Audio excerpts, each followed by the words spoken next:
This is Pop Culture Yearbook. On this show, we pick pieces of pop culture that were important to us in a given year. We then discuss memories and dig into those movies, albums, shows, and more. I'm Brad. I'm Pete. And I'm Giff. And tonight's episode is one of those and more episodes because we've got a special guest on. I'm pretty excited to hear a lot about her and some stories. She's got a pretty interesting background. So we have Shelley Herman on. And she has written a book recently, and she's been involved in a lot of different things in Hollywood that I think we want to hear about. So, Shelley, do you want to just introduce yourself and say hi first? Hi, everybody. Nice to meet all of you. And I'm really excited about this format. I can't wait to see how you pick my brain on different pop culture subjects. All right. Well, we are not professionals. Putting a lot of professionals. We'll do our best. We will be after this, though. Yeah. Oh, We're yeah. going to get all kinds of calls and.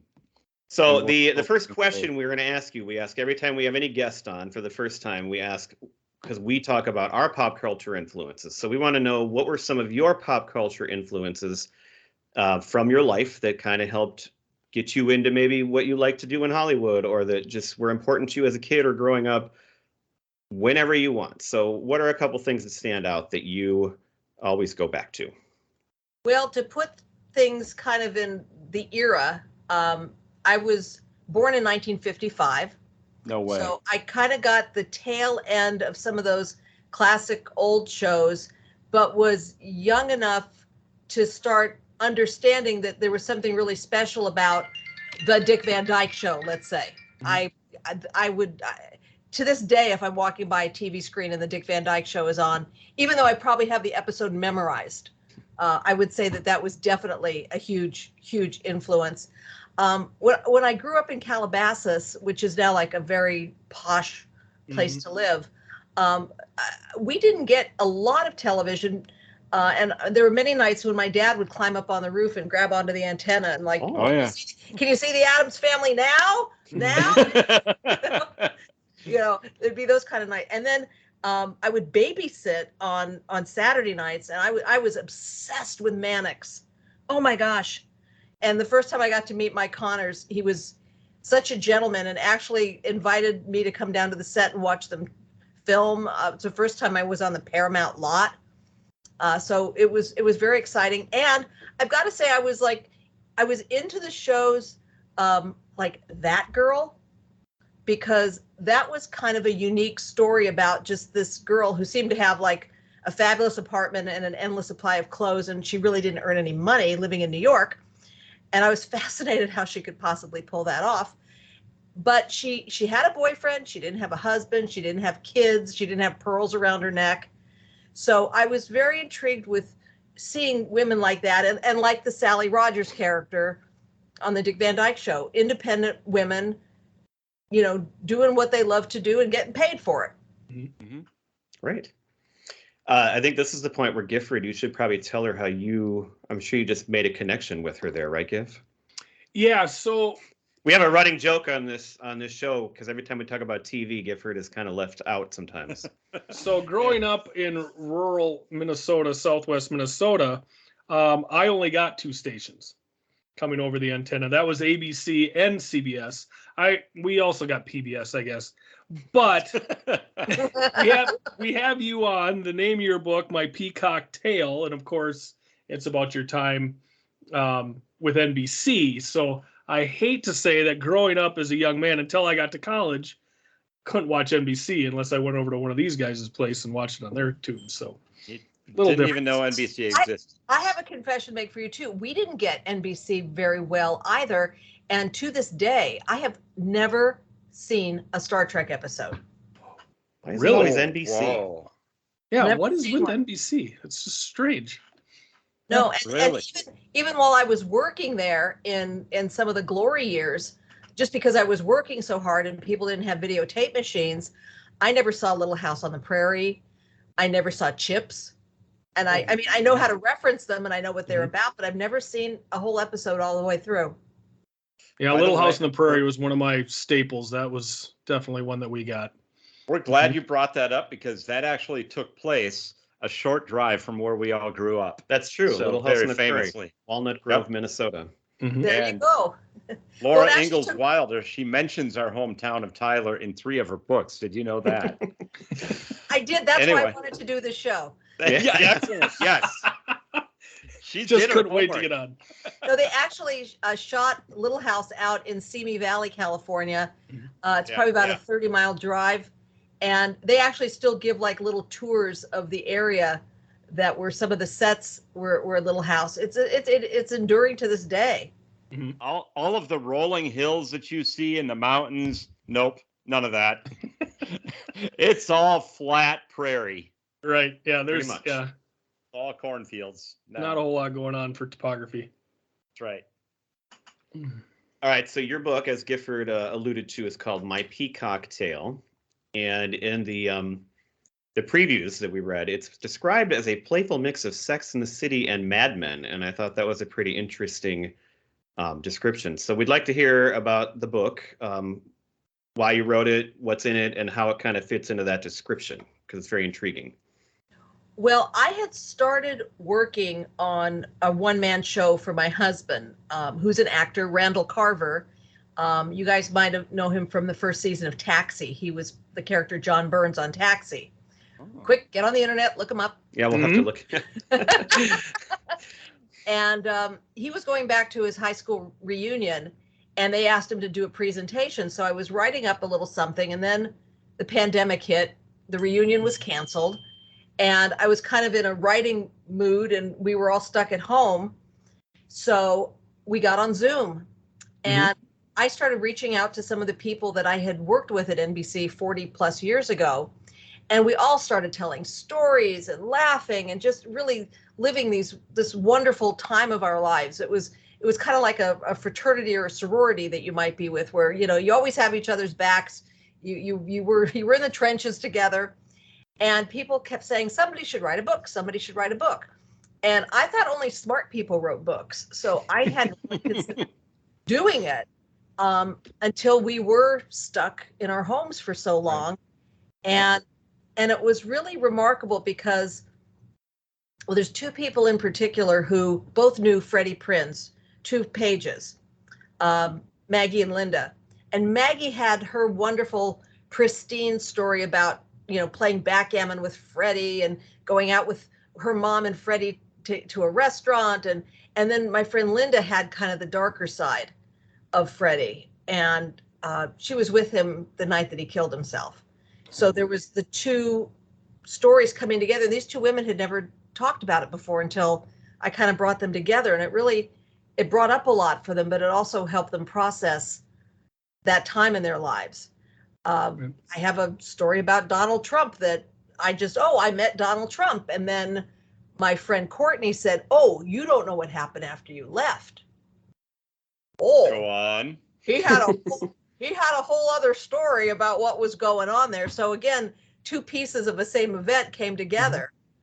And it didn't look good for the Donald in the story. Let's just say that. That's not surprising. Yeah. Oh man.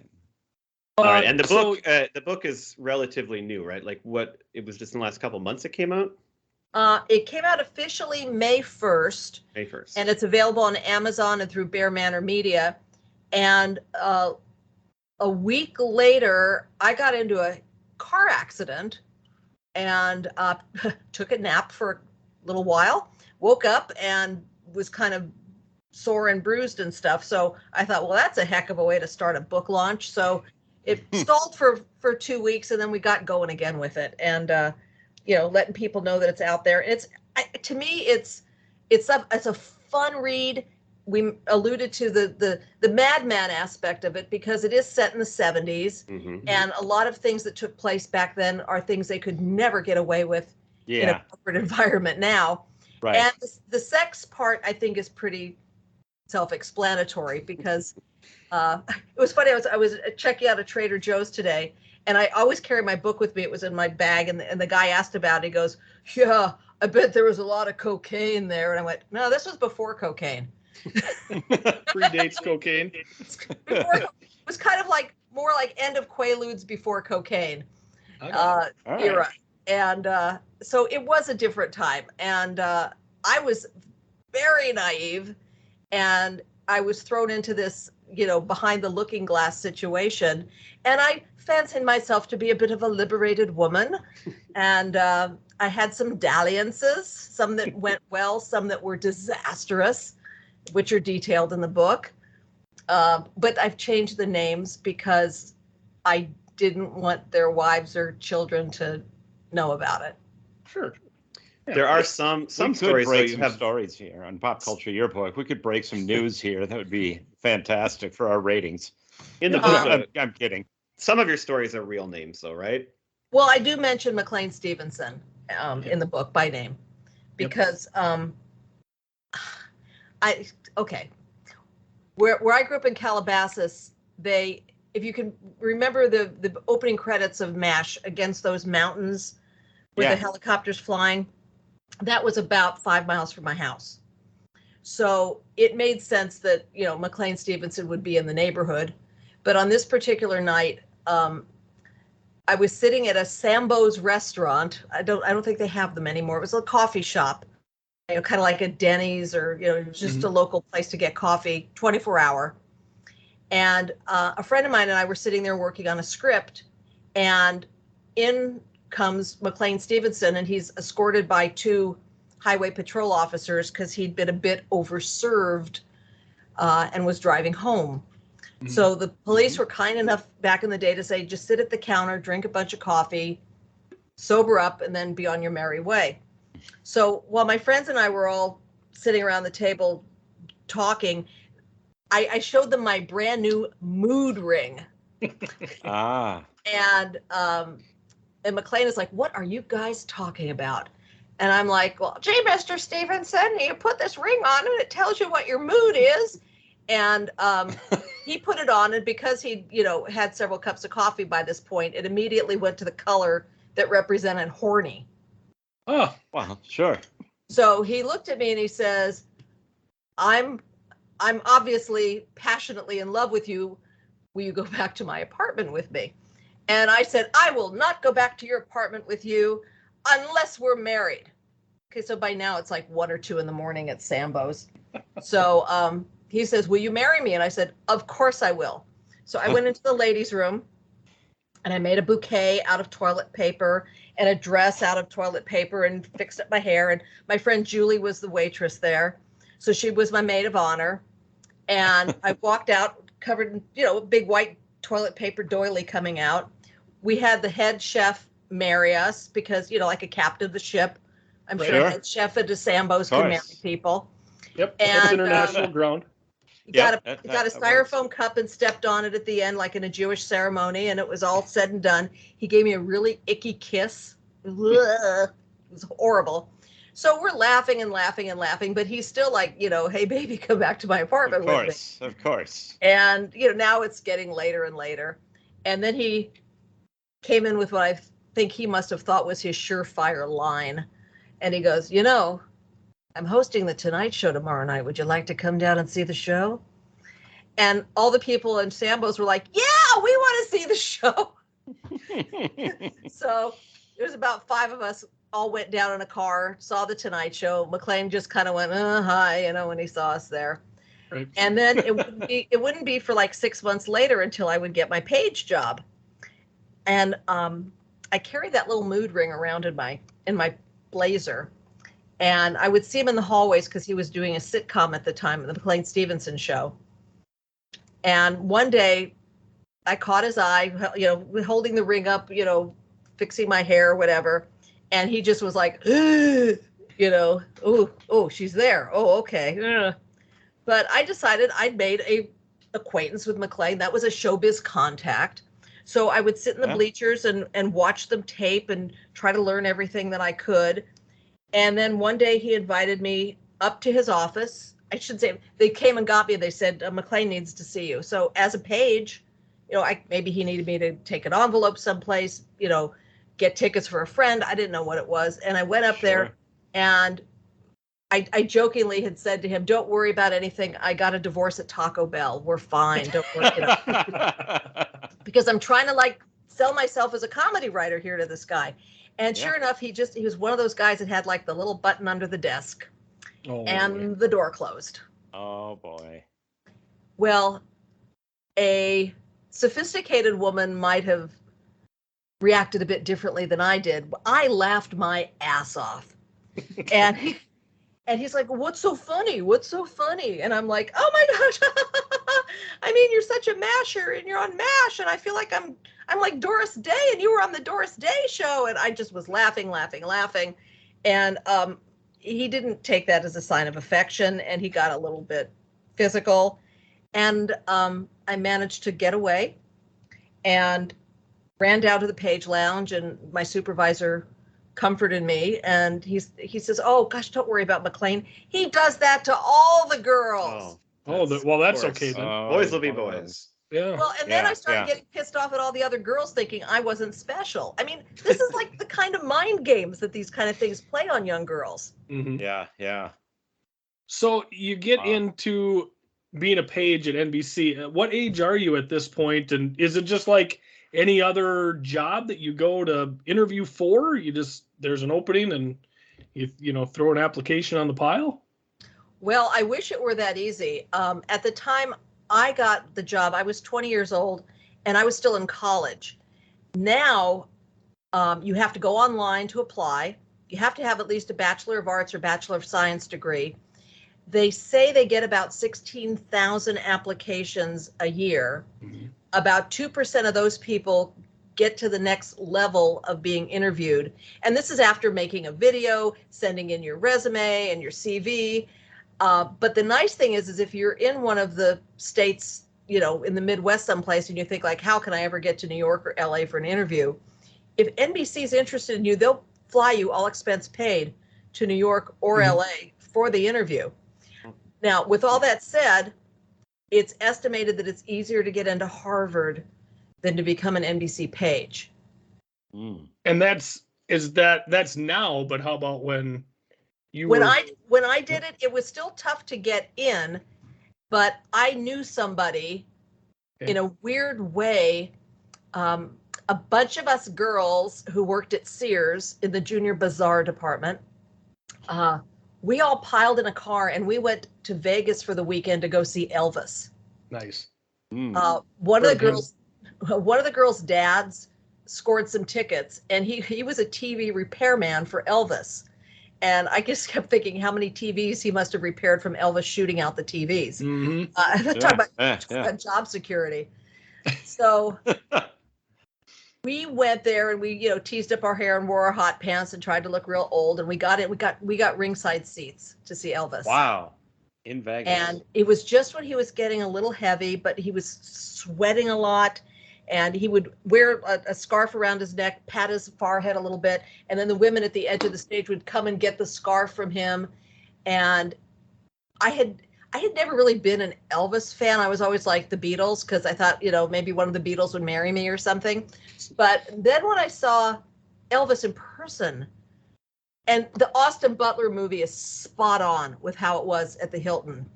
The energy, the voice, the excitement in the room, it was an experience. I've never had anything like that before watching a concert. And I was just blown away by him.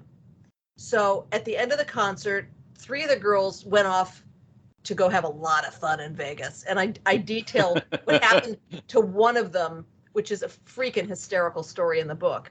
But I was stuck with the girl who got us the tickets because the other girls had dumped her. And we were sitting in the coffee shop having cherry pie and ice cream. And we were talking about our hopes and dreams. And I had mentioned to her that in high school, I got to go to a taping of the Midnight Special. And I saw these people wearing these ugly uniforms, standing around, listening to rock and roll music for free. And they were getting paid to be there. And I thought, well, I could do that. Right. And my friend said to me, well, my mom's best friend works at NBC. Let me see if she can make a phone call. And 2 weeks later, I had the job. Nice. Really? It's all about making connections. Yeah. Right. It's really that's just like any other job too. It's like really that's the best way is to have some kind of an in. Yep. Well, and just be kind to people because you never know where make that a good break impression. will come from. Yep. Absolutely.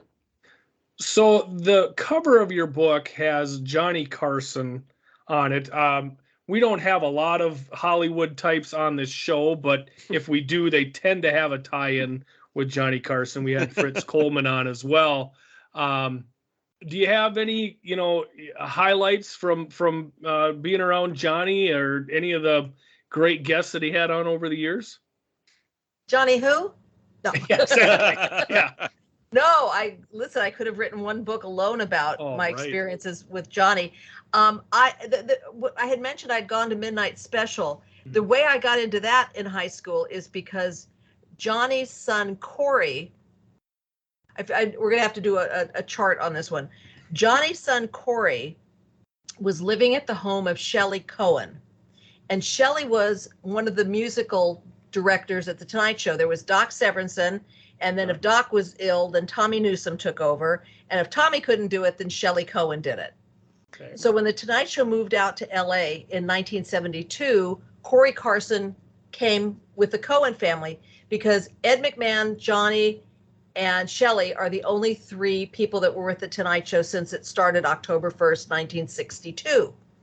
Oh. So knowing Corey kind of helped get me in a little bit at the Tonight Show. Now, as far as Johnny goes, it was always an amazing coincidence that if we were giving a tour of the building in Burbank, that we just happened to be there when Johnny was arriving to tape the show. It was usually between 1:50 and 2 o'clock in the afternoon. Okay. And Johnny would, get out of his car. Sometimes it was his Corvette. Eventually he had the Back to the Future car, the DeLorean that he drove. Mm-hmm. Oh. And he would usually say something to the tour people, they would be, seeing Johnny Carson. And he would usually say stuff like, the tour is a ripoff, get your money back, give everybody a moment that way. So, he was wonderful that way. And a lot of people think that, he only worked a half day, but he would read 2 or 3 newspapers every morning. He would call down to NBC because he was living in Malibu at the time. Sure. And he would say, I think these subjects are good for jokes. Come up with jokes about air traffic controllers, Ronald Reagan's, Nancy's the psychic, whatever it's going to be. And by the time he'd get to work, they would have like about 50 jokes. He would go upstairs to his office and he would go through the jokes and put them in a certain order that he would like to do. And at the time, Johnny had a window that overlooked 3000 West Alameda Street. And that was a big source of contention because Red Fox wanted to get a window in his dressing room so that he was on the same level as Johnny as far as star status. Well, eventually that big picture window became a security risk for Johnny, and they had to move him to an office down in the basement area so that people couldn't do something terrible and try to throw something through the window or shoot something. So, in my book, I actually have pictures of what was Johnny's office, and there's a little pictures of his dressing room. And the night that he did the last Tonight Show, when he bid everybody a good night, rather than going out the main entrance that he would have come in to when he started, the security people took him down to his basement office, and he went out through a special hidden tunnel into the administration building, out to a helipad, and took a helicopter to his home in Malibu and had an invitation-only group of people to celebrate the end of the Tonight Show with Johnny Carson. Excuse me, the end of the Tonight Show starring Johnny Carson. Yes. Les Brown and the Band of Renown played. And it was the last time a lot of people who had worked for Johnny for decades saw him. Yep. Because he really shut her down after. He was kind of reclusive. I was just going to say, he very much kind of went into his shell after that, if I recall correctly. Well, he got to do what he wanted to do. I mean, that's the part of it I like. He got to travel for long periods of time. Usually, the most that we would know of Johnny traveling when he'd go to Wimbledon, and he would take time off for that because that was a big passion of his. But no, he was taking long trips to Africa, and he had a yacht that he would like to travel on.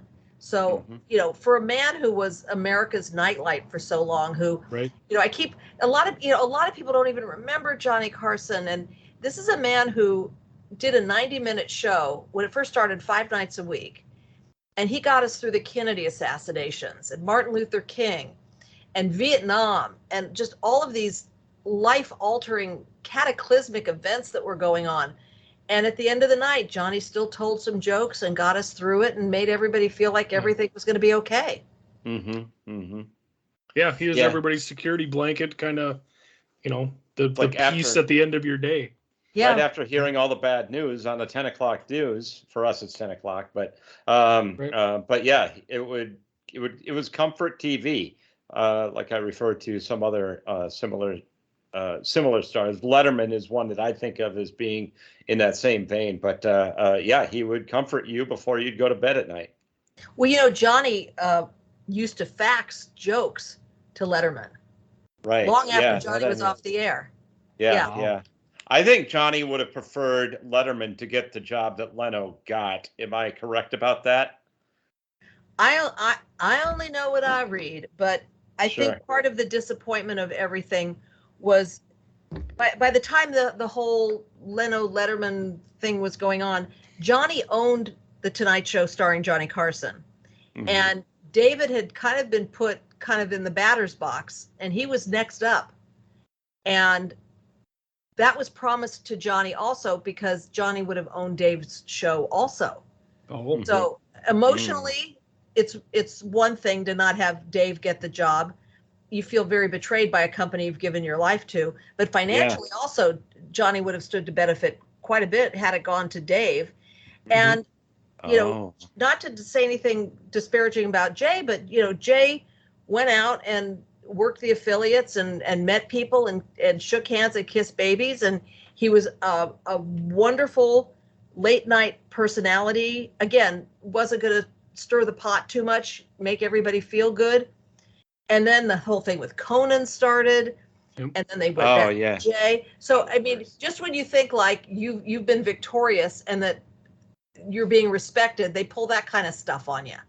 Right. Yeah. And, no job is secure that way. You just have to have fun as long as you can stay on the ride. Right. Good point. Pete, you ready? Absolutely. Do we want to start talking about the dating game? Sure. I am curious because all of us, myself especially, we're all big game show fans. So, and you were on the dating game as a contestant, and the dating game went both ways in the sense that it had one man choosing out of 3 women, or you could be one woman choosing from the 3 men, and you were the woman choosing of the 3 men, correct? That's how I actually did the show twice. Oh, you did? Okay. I did it the daytime version in 1972, and we won a trip to San Diego, which is about a 2-hour drive from my house, and they kept going, and we've got the dating game couple here. Let's go on that roller coaster one more time. And I wasn't up for dinner that night. Let's just say that I was pretty green. And then they took us out on a boat to commemorate Cabrillo landing, and I got motion sick on that. Otherwise it was lovely. Other than being sick to your stomach, you were good. And then the second trip, I won my bachelor, and he came around the corner and they said, and you've won a trip to the Bahamas. And I hugged the guy and I said, where are the Bahamas? Really? Oh, yeah, man. this is what being 18 and educated at Agora High School will do for you. So we had a nice trip, and by we I mean he took off, and the chaperone and I hung out together. The only problem is she snored very loudly. When a girl was under 21 years of age, there had to be a female chaperone for insurance purposes. So I tried to sleep on the balcony one night, and it was lightning and thunder. So I wound up like getting all my blankets and pillows and everything, and I slept in the closet with the door closed. And that's how I was able to. But I learned to scuba dive while I was there, and resisted the temptation for good Jamaica hash while I was there. But had a great time. That's So it was a awesome. great time, but it wasn't maybe as romantic as everybody want. All the fans want to believe when you have a You would chaperone hope. with you, right? As you would hope. Right. No, it wasn't romantic, but the thing is, once I did the show, a lot of my friends from Agora High did the show.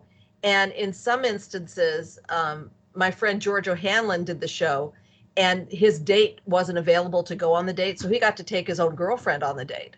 Oh, wow. Oh wow, nice. So that How worked does out that pretty work cool. out if you go on the show? Like, is it just, as What the couple, like, it's a very personal situation. But yeah, if you've got a girlfriend or a boyfriend and you get picked, like, holy cow, there's got to be some blowback on that situation, isn't there?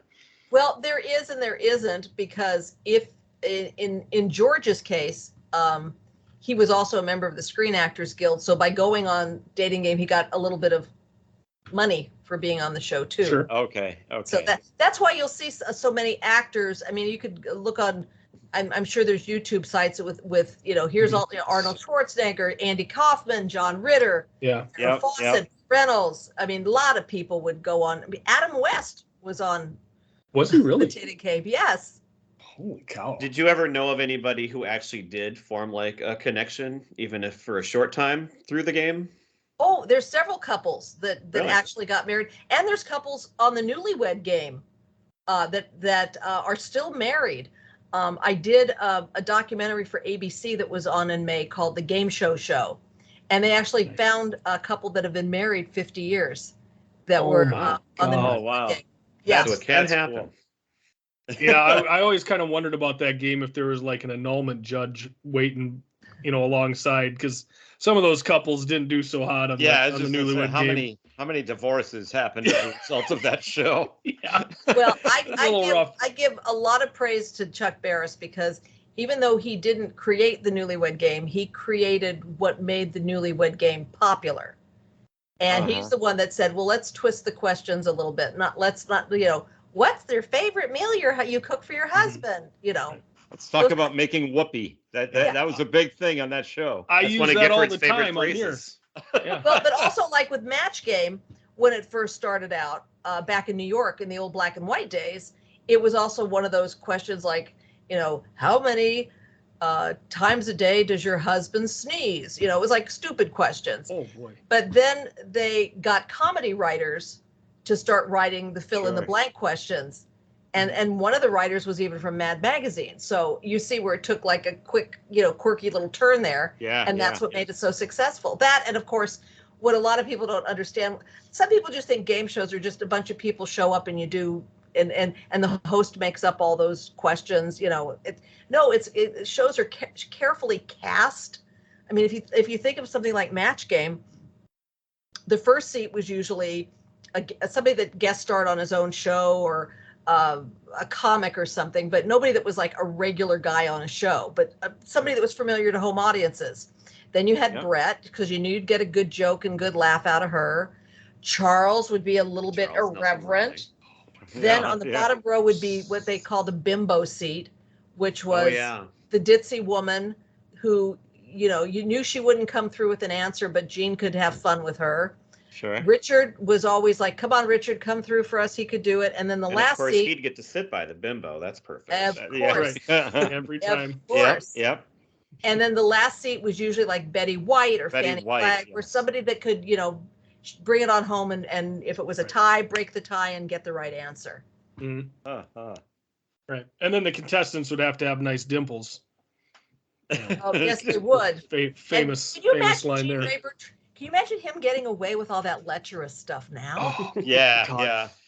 Oh, well, and that's what's great about watching them back now. It's like, oh my God, it's, you kind of watch through your fingers in that, like, oh my God, I can't believe they just said that. Holy crap. You kind of. Oh, go ahead. I had a friend of mine who has since passed away, Fred Wasbrock, was Gene's agent. And I was having a dinner party one night at my house, and Fred asked if he could bring a date. And I went, oh, okay, Fred's got a girl. Okay, yeah, bring her along. And I opened my door, and it's Match Game's own Gene Rayburn. Mm-hmm. And he proceeded to tell us so many X-rated stories. It was a phenomenal evening. Exactly what I would expect out of that show. Right. You Was he did kinda walking around with that transition. 3-foot mic while he was doing it, though? Or was he just glad to see me? Yeah, exactly. Mhm. I love that.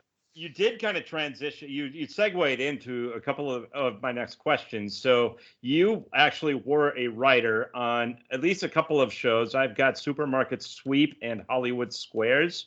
Were there any I more? didn't do Hollywood Squares. I was a page. Oh, They did Hollywood Squares. oh, okay. You worked on it. Love Connection, Okay. Liars Club. I don't know if you guys were around for Liars Club or not. That's I've a show heard I of would it. like. I would like to see that show come back because it was a show that.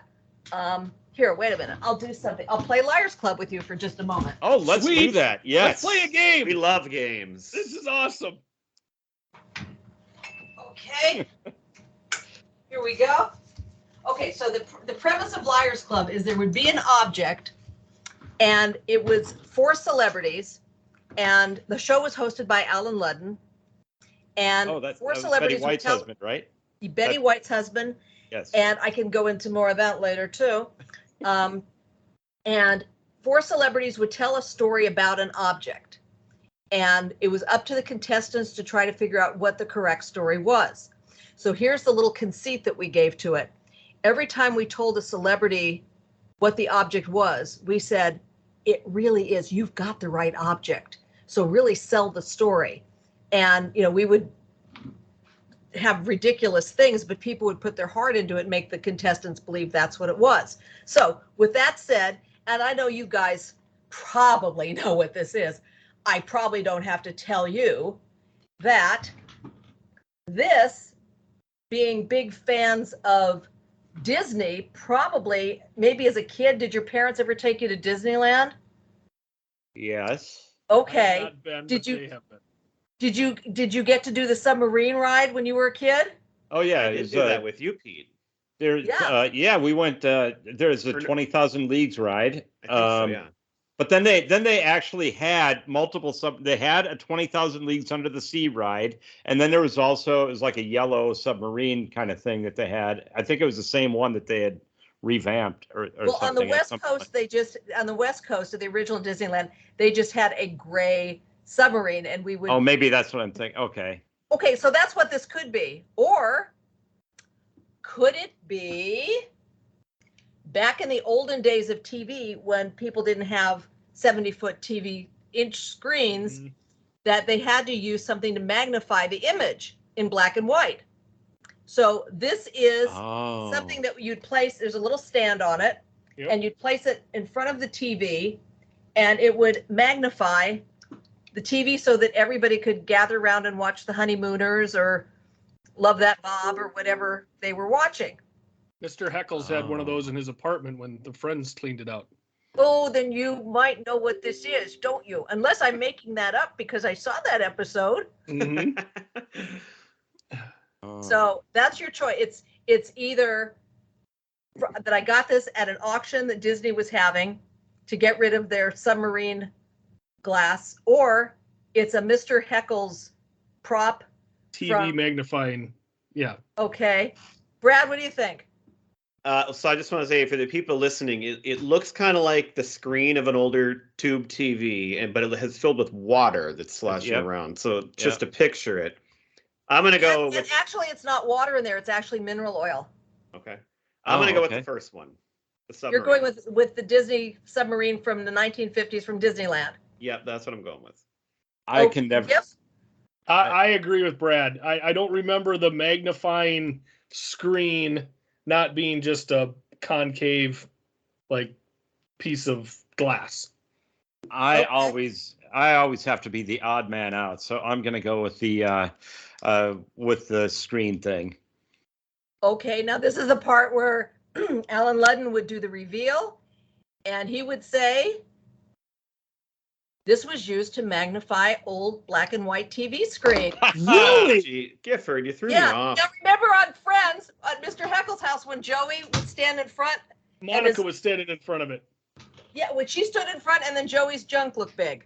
Oh, Yeah. that's what it. Okay, now I can remember that. I didn't realize because I know my grandma had one of those, and I don't remember it having liquid in it. I thought it was just a piece of glass that magnifies. Congratulations, Pete! You win a fabulous trip to the Bahamas. Yes. Thank you. Yes, I can't wait. And I know where the Bahamas are. I can tell you. Yes, and fabulous cash and prizes. Now, Gifford, I'm just wondering if your grandma, if it's still in your family, and if you could use it to see if it makes your junk look big. I don't think there's many things out there that can do that, Pete.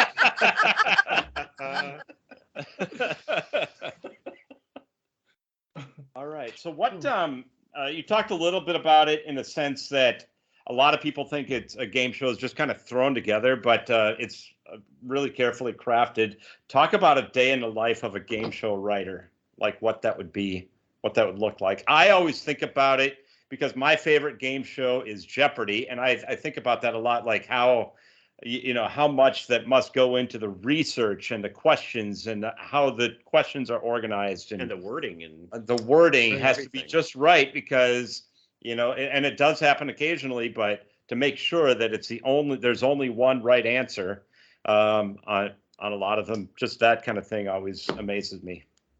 Well, you pick the crown jewel of all television shows, and Jeopardy is the show that everybody should honor what they've done to keep the integrity of that show going all these years. Mm-hmm. You were mentioning the writing of the answers. Yes. The questions. It's right, the answers. Right. And that came about because Merv Griffin's wife at the time, he was trying to come up with game shows. It was right after the quiz show scandal, and game shows were not very plentiful at that point. And it was Merv's wife who said, well, why don't you flip it and give people the answer and have them come up with a question? Now, if you look at the board on Jeopardy as well, not only do you have to write an answer that is what we call it is pinned, when it's there only one possible question that could be asked to make that answer valid. Mm-hmm. You only have a certain amount of characters on the screen that you can write to. Yeah. So you can't put the whole Magna Carta up there to try to get the answer. So it really has to be concise. Yeah. And they've got an excellent team of writers. They've got a team of researchers. I've met these guys and some of the women, Harvard graduates that do this. And it's a tough gig to get a job at Jeopardy because nobody leaves that job. Mm-hmm. It is so coveted. Mm-hmm. And it's like a fine-tooth comb. They go through that. And it's one of the times I had, at the time before the internet and all that, I'd actually auditioned for a job for Jeopardy, and we'd go in person. We had to take 2 tests as the writers to see if we even had the ability to understand the questions, yet alone answer them. Mm-hmm. And I got to that second level, and then they said, okay, we need you to write 50 questions as a sample, and these are the categories. And I was like, I'm too young for this. I don't understand what I'm doing yet. Danger, Will Robinson. I couldn't do it.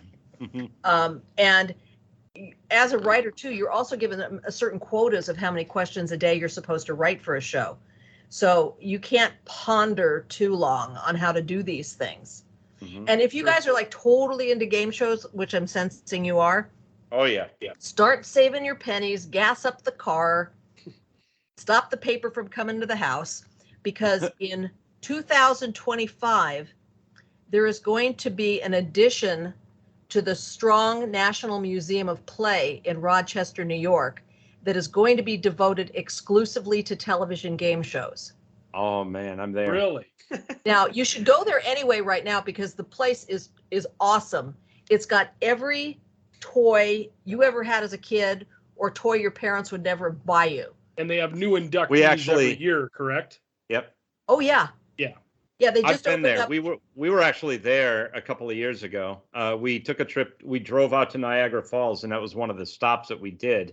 And yeah, my kids loved it. I loved it. It was just a lot of fun. So now I have a reason to go back in a couple of years. Well, they've also opened up an area that's for arcade games and early video games. So that's that's what they just opened. And then what's really sweet is, and I love this. When Betty White passed away, I reached out to a woman that I knew was her assistant. And I said, listen, I know you're going to be auctioning off her stuff. But when you come to the game show stuff and you're going to think, oh, we should throw this away, nobody's going to care. I said, we care. And we got papers from Alan Ludden, her husband, host of Liars Club. We got her papers. We got pictures. We've got some scripts. And then her assistant said, would you like one of her Emmys? Oh, come on. Yeah. So right now, from what I understand, in like kind of the foyer of the museum, they've got Betty's Emmy under glass with a little light on it and saying, coming soon, the National Archive of Television Game Show History.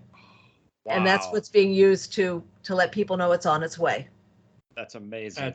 And if any of your listeners have old game show stuff they wish to donate, you can contact the museum, and the museum will pack it up and pay for it to get shipped to them. We're finding all kinds of things. I mean, it's amazing because there's so many wives who are grateful that they've got their garages back because their husbands have donated a lot of stuff. Right. Yeah. So what else? Just general comment about like anything else that goes on like behind the scenes that we as the average viewers might not be aware of that we might find interesting. Well, most game shows tape 5 shows in one day. Mm-hmm. And if you're a returning champion on a show, you need to bring 5 different changes of clothes with you so that it looks like you've been there through the whole week. Right. Usually people just change clothes from the waist up because you don't usually see them. They're usually behind some kind of a podium or something like that.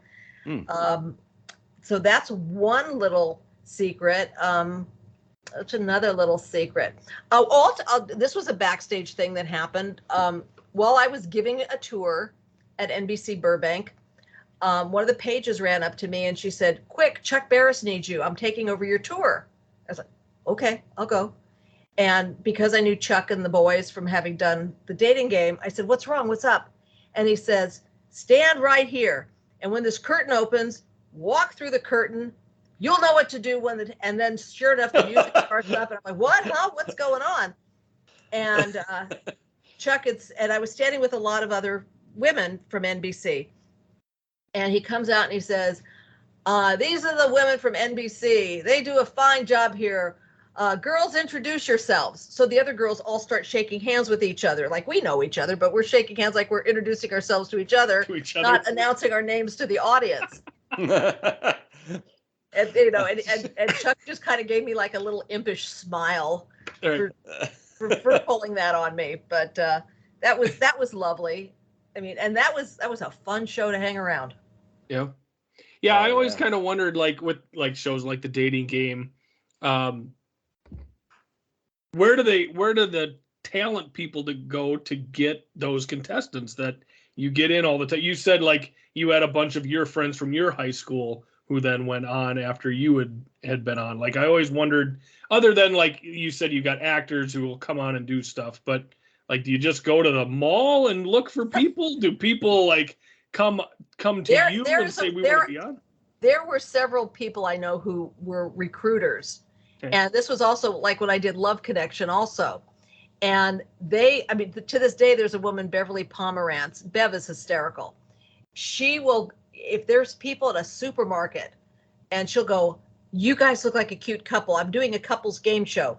Here's my card. Give me a call. She's constantly doing, hustling.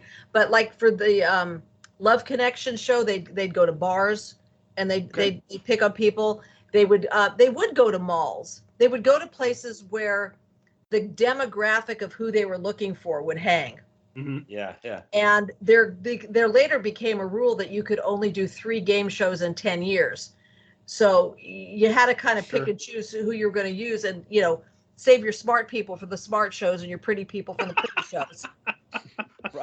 Brad, did you not actually try out for a game show once? Yes, so they did. There was a show. Do you know the show Hollywood Showdown from about 20 years ago? Hosted by Todd Newton, produced by my friend Kathy Dawson. I've heard of it, yeah. Oh, great. She's familiar. Well, I was really into that show. It was on at 10:30 at night for a short time. But they came. We have the Mall of America here. You probably heard of that. They came to the Mall of America and they were doing like just open, like anybody could show up and try out. And I actually went and did it. And I got up on the little stage and I got to like play a little fake game. I didn't make it, but that is That is my effort and my claim to fame when it comes to game shows. I I'm really won't- proud of myself for trying. I won't mention the city or state or name of the show, but some producers I worked with got this idea of going outside the Los Angeles area and to do a show and have people just show up and we'll do the show. And it was a question and answer format. And eventually the questions, get a little tougher along the way. And do you want to stay with the money you have or go on? And we got a bunch of boneheads who showed up. So the job of a talent coordinator is really important to try to recruit, to cast the right people for the right show. So what you're saying is stay out of Wisconsin. I know you didn't mention the state, but what you're saying, we're reading between the lines here. Well done. Well, Nailed it, Jeff. Mm-hmm. Do you have any other stories or things you want to share before we wrap it up tonight, Shelley? Well, let's see.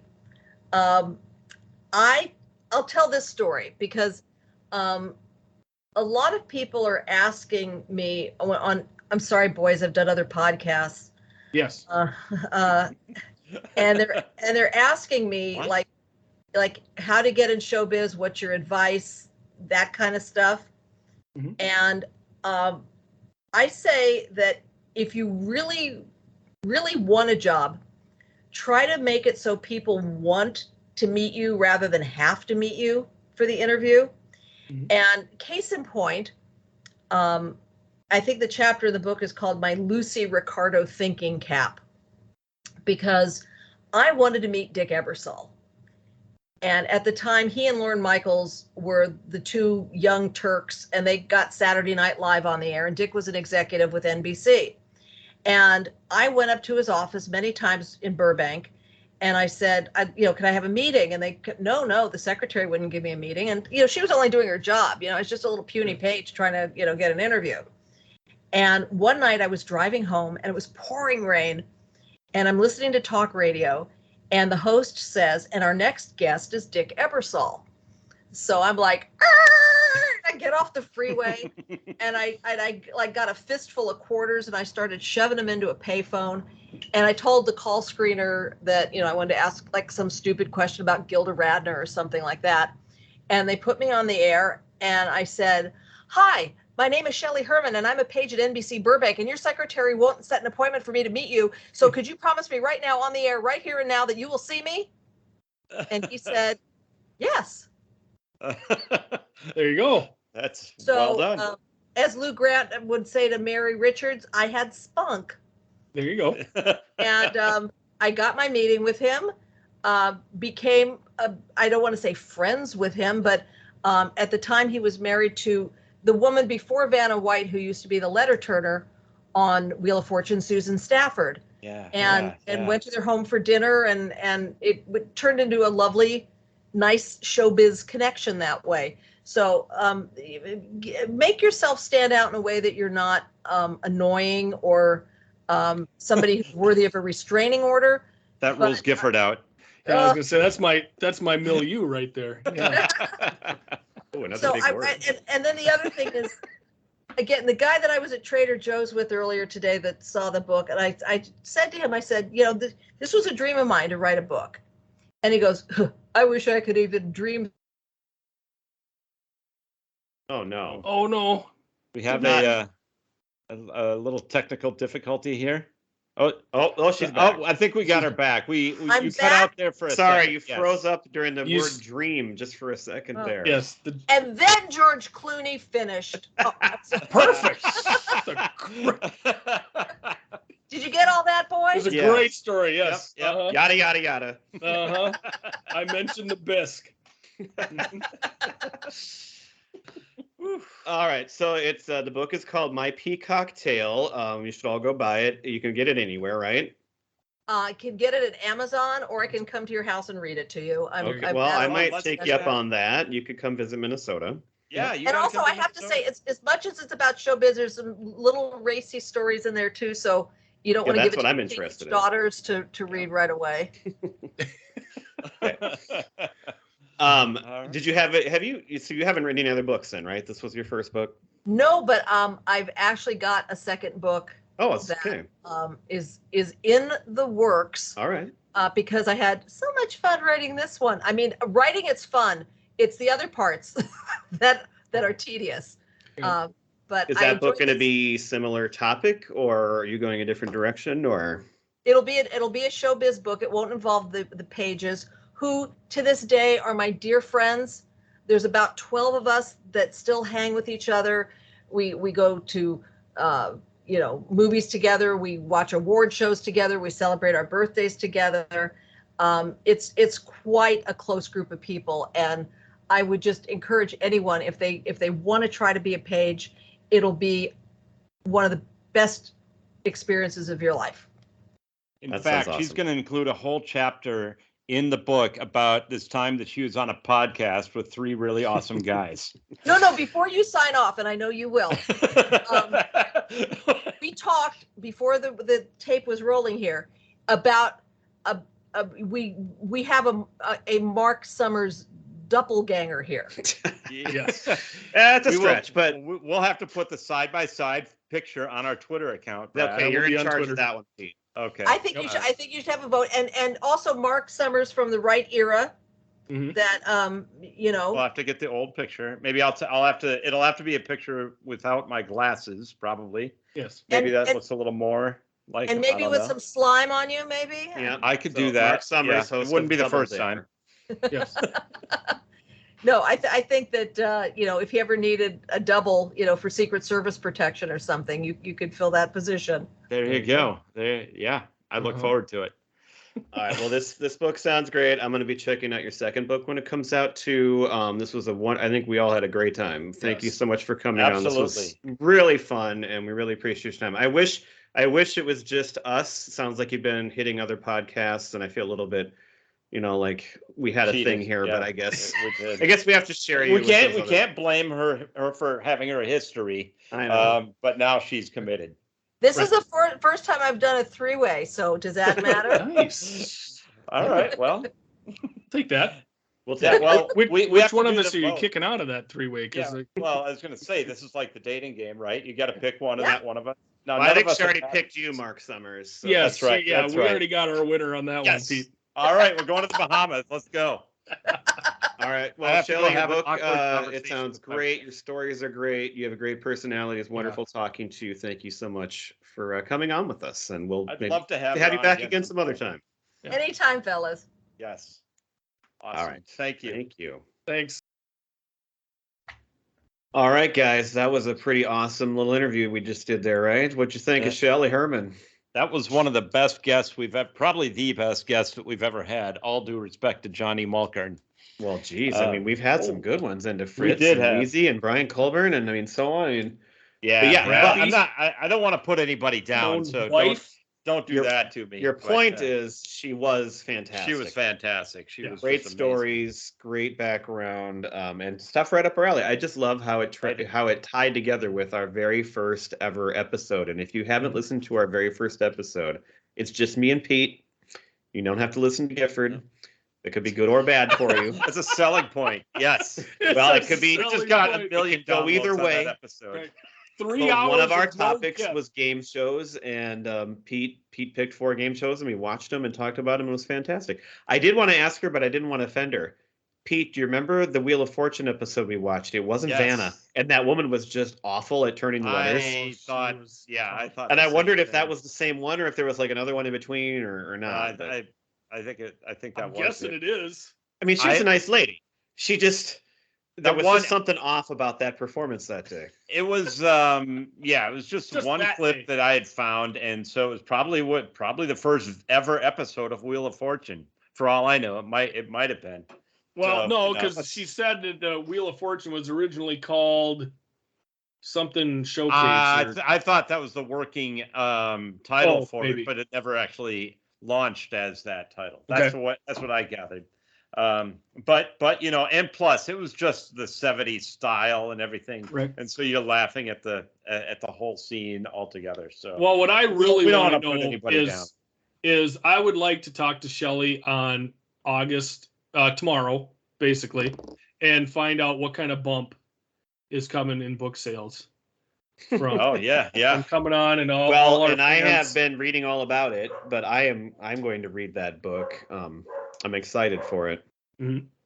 Yes, go to I I look think forward the to it. little she's selling at this little shop called Amazon. Is that what it is? So I think Yeah, you might have to search a little bit to find the store that it's at. I'm assuming it's like a Barnes and Noble or a local bookstore, but Amazon. If you're privy to that, give it a shot and like the and look it river. up. Yeah. All right. So we are going to continue on tonight. We are going to do our top 5 drafts of 2018 because with Shelley coming on, we are opening the yearbook, correct? Oh yeah, we to should the have year opened the yearbook at the 2018. beginning of the episode, but I guess this is the official opening of the yearbook, Official right? opening. So we're going to do our top 5 drafts of 2018 movies and TV. So we're going to get into that tonight. We're going to start with movies. We did our little pick the order of the draft before the show. We're going to have Pete go first. Good job, guys. You survived without me there. Brad, yeah. My I was dogs were floundering. just I was going floundering. absolutely bonkers to the point where I could Larry not. Larry leave was it. giving her hell. Must have been a squirrel outside or something. Oh, So we're gonna my have God. Pete go first in movies. Brad will go second, and I will bring up the rear as I want to do. As you are want to do. Yeah. Yes, with the movies. All And right. we are starting right now with movies then. Yes, I heard we opened the yearbook. selection. we did. We Open did the, open the yearbook. Exciting. Here we go. Yes. All right. All right, right. Pete. What do you So- got? I'm at the podium right now. Yes. Are you ready? With the first overall the pick. First one I'm going with. There's a few that I could pick, but I'm going to go with Jurassic World: Fallen Kingdom. Okay. Out of the Jurassic Park series, which my family all loves, and in fact, we should go back overall. and pick that one. Yes. Well, I am also a lot of going- mine, by the way, are ones that we enjoy as a family because it was like this is the era of going to movies as a family. So Yep. there you go. Pre-pandemic. I am also going to go the franchise route, and I'm going to pick my number one choice here, Mission Impossible Fallout, Mm-hmm. because those movies are just the greatest thing. I just saw the new Mission Impossible this weekend. You did? Is it good? Oh God, it was so good. Was it Kicking Impossible? It's kicking impossible. This mission just got a whole lot more impossible. It was awesome. They're so entertaining, and it's so great in the action. I can't get enough. So Excellent. I am going to go with my number one pick. I'm going to go Rami Malek in Bohemian Rhapsody. good choice. That was probably my next one. All right, my pick already again, huh? All right. I am going with The Greatest Showman. The Greatest Showman. Was that from that year? I don't even have that on my list. It's on my list that I picked from. I think don't I got my remember list from seeing it. IMDb. Do we? I'm not saying I'll it's not vouch. because I wouldn't really have it on my list. but Well, no. are I'll we look it up. catching Pete? Are we catching him? I think we may be 2017. Well, it's probably again. It's, We it's opened where it the probably was yearbook. the one of the top grossing films of the year. That's Right. not how we do it, though. That's not how we I do. know, but it's like all these lists that I find. Do you want to pick a different one, Yes, I think he needs to. or you can leave it vacated like the Vikings would? We'll give it. We'll just have him come back around. He'll pick after God, that. that's such a good pick too. It would be. Now the pressure is really on. Classic Pete. Breaking Bad. This was one that we just saw for the first time a month ago, and I don't care. You guys might laugh. I loved it. Mamma Mia. Oh, I love Mamma Mia. Mamma Mia. Here This we is go Here again. We Go Again, though. Yeah. Oh my God. Oh jeez. No, yes. I'm just saying. We'll go with it. Yeah, Yeah. Pete, it's okay. Yeah. I'm clarifying that this was the year the sequel came out. Here we go again. You just won my daughter's vote in the draft. All Cool. right. Good. All right. I had that as an option on my list. I am going to pick a movie that I watched with my son, and this was one of the first ones that got him into this genre, and that is A Quiet Place. Oh, dang it. He is. We watch a lot of horror movies together, and this was one of the first ones that kind of got that going. How about And it's a great movie. I love it, and I love Emily Blunt, and she's just fantastic. How about the tub scene where she's giving birth? It's a lot. That was very, very hard to watch. Very yeah. I am gonna go with Deadpool 2 on this one. Big fan of those movies. All right, I'm going to go another franchise. This is the Avengers franchise with Black Panther. Black Panther. That is from this year. Okay, I'm going to go to the movie. I guess I'll pick the movie that won the Oscar that year, and it is a reviled Oscar winner by many that I've noticed on the social media, but Green Book is my pick, and I thought it was a great movie. I loved it. I love it as well. Was it Facebook comments guy, Brad? Oh, no, they would have all loved the movie. All right, I am going to go with Red Sparrow. Jennifer Lawrence. In a very revealing role, which also helped move it up my board. Classic Gifford. Thank you. All right. Ready Player One. Very good movie. We That's should really read the book. Another one we loved as a family. All right, we're up to My our son number loved it. 4 pick. This is a movie that kind of an under the radar one, but I just thought it was so good. It was such a sweet family movie. It has Mark Wahlberg and one of my favorite actresses in the world, Rose Byrne. Instant Family. I don't think I saw that. Yeah, and I would highly recommend it. All right. We all really enjoyed that. All right, I am taking Super Troopers 2. All right. And I will go with Ralph Breaks the Internet. That was pretty good. Nice. All right, my last choice. I've got 2 left here in bold. I'm going to pick the movie. Again, I'll tie this back to my son. So we bought our new house. We all got a movie poster to hang on the wall down there because we had this big wall and it's kind of a movie room. And he chose the poster to the movie Love, Simon, which is about a kid in high school who comes out as gay, and it's a whole, or actually he's outed, right? Is that how it goes? It's a great movie though. It's just wonderfully done, and the theme and the tone, and just it's all just played just correct, just right. Excellent. Well, you guys went ahead and took some franchises, with your first overall picks. I'm going to end with a franchise, and I'm going to take The Predator. Huge fan of all of these movies. Yeah, you're just always talking about Predator. It's outstanding. I want to get to the chopper. God, he never shuts up about the Predator. So I got a whole bunch more listed here. I don't know. Oh, yeah, me too. Go ahead. Game Night with Jason Bateman and Rachel McAdams. Is that who's in that? Yes. She is, for sure. That was a good movie.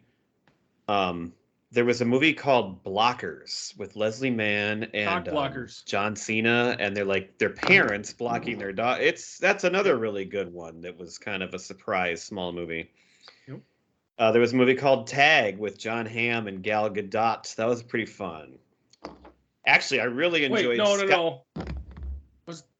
I don't think Gal Gadot was she? Oh, well, maybe I'm thinking of a different movie. You're thinking of the Keeping Up or something with you're right. But he was in it. Tag had John Hamm in it, and it was excellent. It was a lot of fun. Yeah. I could have picked Skyscraper, kind of the new Die Hard with The Rock. That was The way Rock. fun. Actually, my next choice was the movie Eighth Grade, which was like a low budget, like an indie movie about eighth grade, and it was fantastic. Well named. It was like one of the most like real types of those movies. Sure.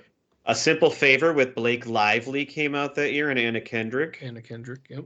There was a movie called Thoroughbreds about these young girls who like they had a lot of money, and it was an interesting movie. That's pretty good. Sure. The Hate You Give. I had taught that book for several years in school, and the movie came out that year. Vice with Christian Bale and so on. That was great. On the Basis of Sex about RBG. Is that wait? I'm like so my mind is not working. That's who that was about, right? Yes. Which one? On the Basis of Sex. It was about the Supreme Court. Yes. I Yes. believe that's correct. Yep. And then I have to mention maybe my wife's favorite movie of the last like 20 years. The newer Grinch, The Grinch with Benedict Cumberbatch. She just watches that every year and thinks that it's just the greatest movie and can't get enough of it. I don't know if I've seen that one because I did not like the Jim Carrey one. Oh, this is totally different. This is just an Totally different. animated, nice fun. It's good. All right. So I'm done. Give it a whirl. Saw a lot of movies that year. Yeah. I got on my list Infinity War. That might have been a little bit of a big hit that year. Yeah. Venom. I can't believe nobody brought up A Star Is Born yet. That's what that was next on my list. There's that one. Mm-hmm. And did you have another one, Gifford? We got Creed 2. I enjoyed Bad Times at the El Royale. I tried to watch that once and I could not do it. That was I thought it would be cool and I just couldn't do it. And the new the Ocean's 8 with all the women, I enjoyed it. I like those Ocean's movies. I bet I don't know if I saw that or not. That was fun. It's got Sandra Bullock. I know who's in it. I just And then the last one, Sandra Bullock. Totally freaky horror movie, Hereditary. I saw that. Well, that was tough, man. I mean, but holy cow, what a movie. So yeah, that's pretty much. I got a couple more, but yeah, they're not awesome or anything. So go ahead, Pete. Yeah. I've got Fantastic Beasts, the Crimes of Grindelwald. If you're a Harry Potter fan, I figured you would have that in your list. I found those Fantastic Beasts movies so hard to follow. I just could not. They are hard to follow. I kind of liked them, but like half the time I'm like, what's going on here? I feel that way about most of the Harry Potter movies too. I think there is the one that I want to see. I haven't seen it, but The Meg is on. Oh, I saw that. Was that from that year? Yeah, it's from that year. It's on this list. That's not. I mean, it's what you expect. It was. Yeah. We saw it in the theater. It was fun to go see. Yeah. Who's not as good to watch main actor in it? Isn't it The Rock? No, I thought The Rock was in. No, I don't remember who's in it. Thomas Jane, was it? Why am I thinking Thomas Jane? That must be a different show. Was The Rock in a sequel to it though, or something? Because I thought The Meg 2 as Jason Statham. Oh, that's right. He was in it. Spoiler alert! He's also in the second one. Okay. So, yeah. All right. The Trench is what the second one's called. There's a couple of ones like Solo, the Star Wars movie. If you're into Star Wars. It was okay. It bridged that story. Actually, the second time I watched it, I did like it better than I did the first time. It wasn't as bad as I thought. What I remember from that movie is the very end when you see Darth Maul, right? Isn't that what you see at the end of that movie? I think so. Yeah, that was cool. Good job, guys. We saw a lot of movies that year. Yeah, we did. Ton. Did you have more, Pete, or is that it? No, that's good. We can go over to TV now. All right. So for TV, GIF is first, and I'm in the middle again, and Pete's last. Reverse order. So I am going to go with a little-known television show that we're going to talk about later this month, and that is Life in Pieces. And it shouldn't be little known. If it's little known, you got to watch it. It's just fantastic. We'll talk more about it then. Pete GIF's picking it, so. Yep. All right, I'm going to pick a show that was on at this time on, I believe it was on Amazon. and it was one of the funniest like short run series I've ever watched, but also just so true to life. It was Catastrophe. Did you watch that, GIF? Oh yeah, I watched I that. don't Or think Pete, so. you did. It's got Rob Delaney and then Sharon Horgan, this Irish actress, and she is just one of the most awesome, funny women I've seen. Perfect for this And role. he's an American who goes and like accidentally gets her pregnant, and then it's all about how they like figure out what to do, and it's so good and it's so funny, and I just loved it. All right.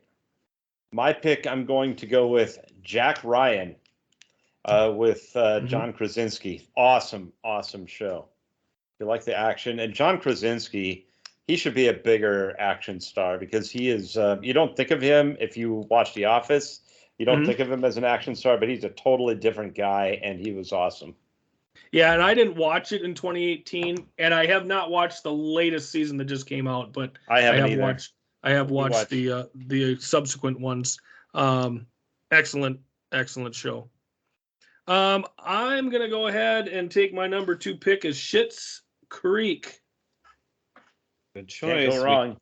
We've got an episode on it. We We do. all watched it after this year, but this was One of those strange shows that got stronger and stronger and stronger right up to the end.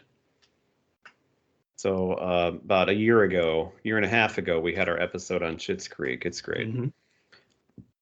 All right, I'm gonna pick. Well, there's so many. So I'm gonna try to stick to the shows I watched at the time. And this was the first season of a show that just ended. So I'm going to pick Barry. That first season was Bill Hader awesome. and Henry Winkler. And this was the year it started, and I watched it right away and loved it. Yep. Same here. All right. I'm going to go with a show I've started watching, haven't gotten all the way through it yet, Ozark. Yes.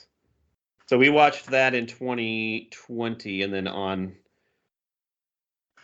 ourselves. But yes, it came out. It was during this time, and it was such a great show. Yes, it was. I am going to take The Marvelous Mrs. Maisel. I watched that at that time, too. I just finished it. It's awesome. You watched all seasons? All seasons, yes, Really? sir. I quit. I gave up after like 2. I couldn't quite keep going, but Oh, man. I loved it. it's good. And it had, I mean, I just, Yeah. I couldn't Courtney and I loved sustain it. it. Yeah. I'm glad to hear that. All right.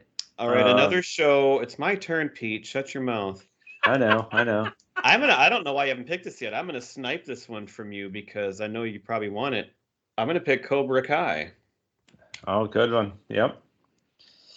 Was this season 1 of Cobra Kai? Yeah. Yeah, it is.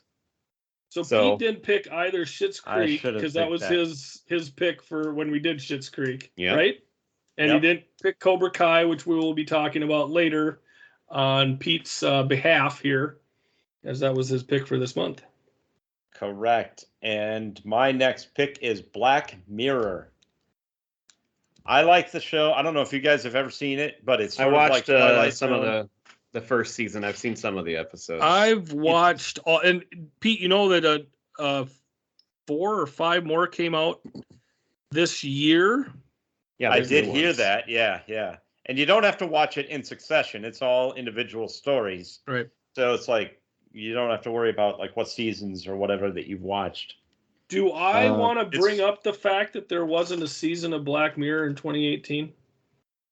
I just have that it's listed from 2011 ongoing. That's what my thing We're gonna says. let that one go. Pick We're your gonna show. let that one Thank go. you. There was a season in 17. There was a season in 19. Well, there you Oh, go. screw. Averages out. God, I hate you. Why do you even have to say that shit? I love it. Pete, I'm Well, okay 'cause with I that would've- one. I don't would've care. I'm written gonna that edit one. that out. I would have written it down, Pete, but it's not in 18 because I watched every episode. And when that new season came out, when did that come out? June 15th. I watched the 5 episodes, I think, in 2 days. All right. So And what it's- are you it's good. picking? My turn. I'm gonna go with The Americans. Oh, that's a good pick. Is that not done by this time? Nope. Really? No, the Americans finished. I might be wrong. I might have pulled a Pete. But Americans. Oh, for God's sakes, come up already. Well, while you're looking for that, I'll make my pick. I'm going to pick Brooklyn Nine-Nine, one of the best sitcoms of the last decade. Yep. Americans finished in 2018. Okay. Brooklyn All right. Nine-Nine's my pick. I'll allow it.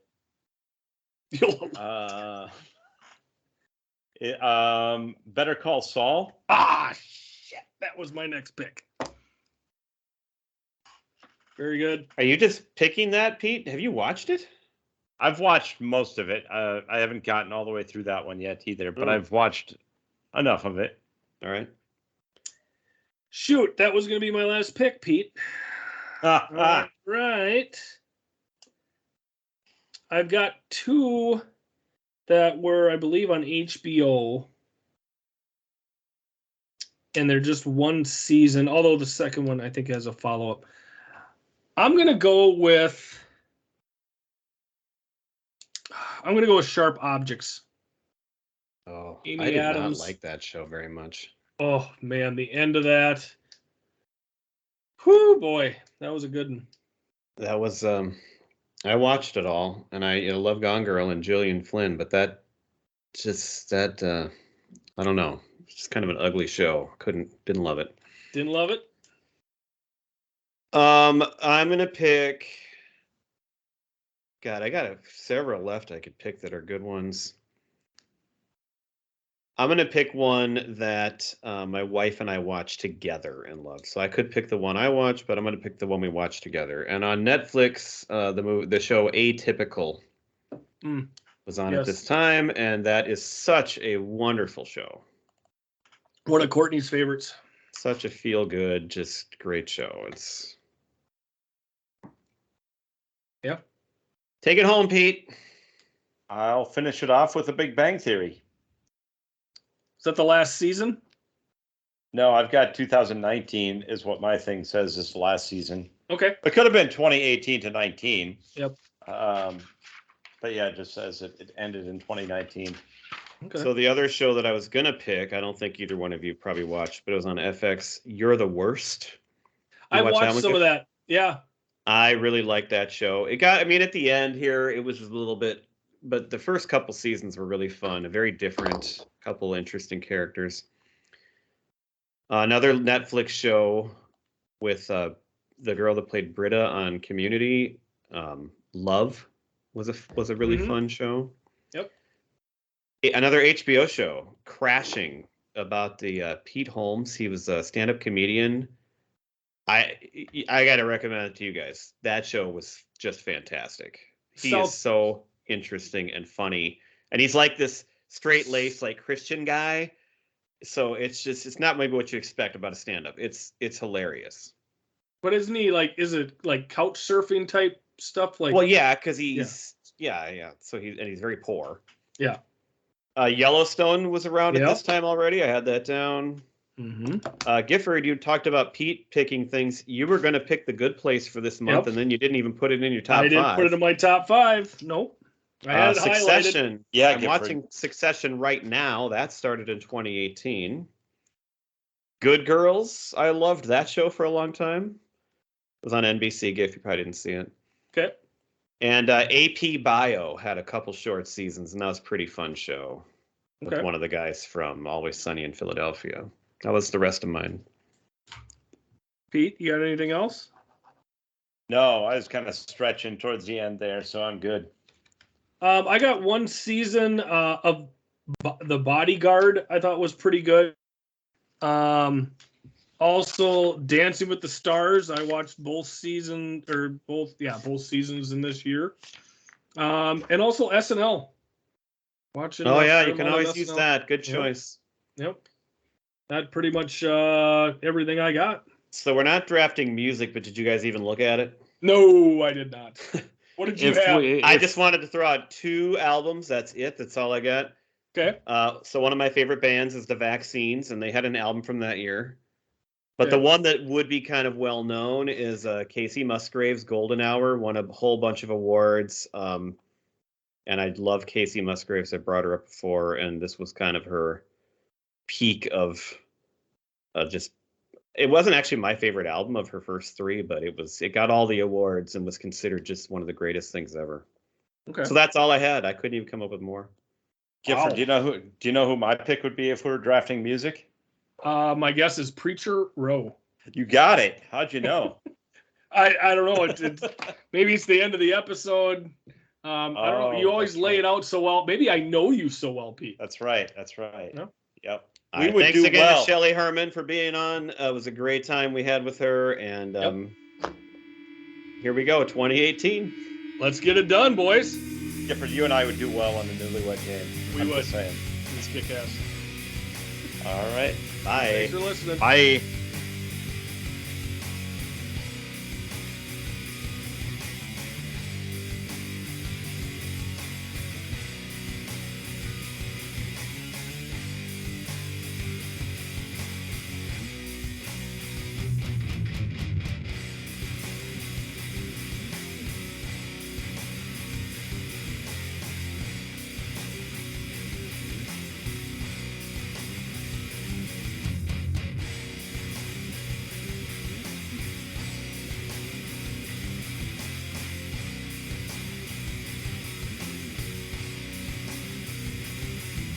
Standing on my own till fear.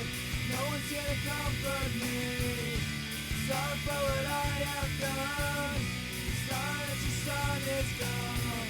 7 steps and it will be my last. Hands tied, tell me on my back. I turn and I look to you. I'm scared, but there's nothing I can do.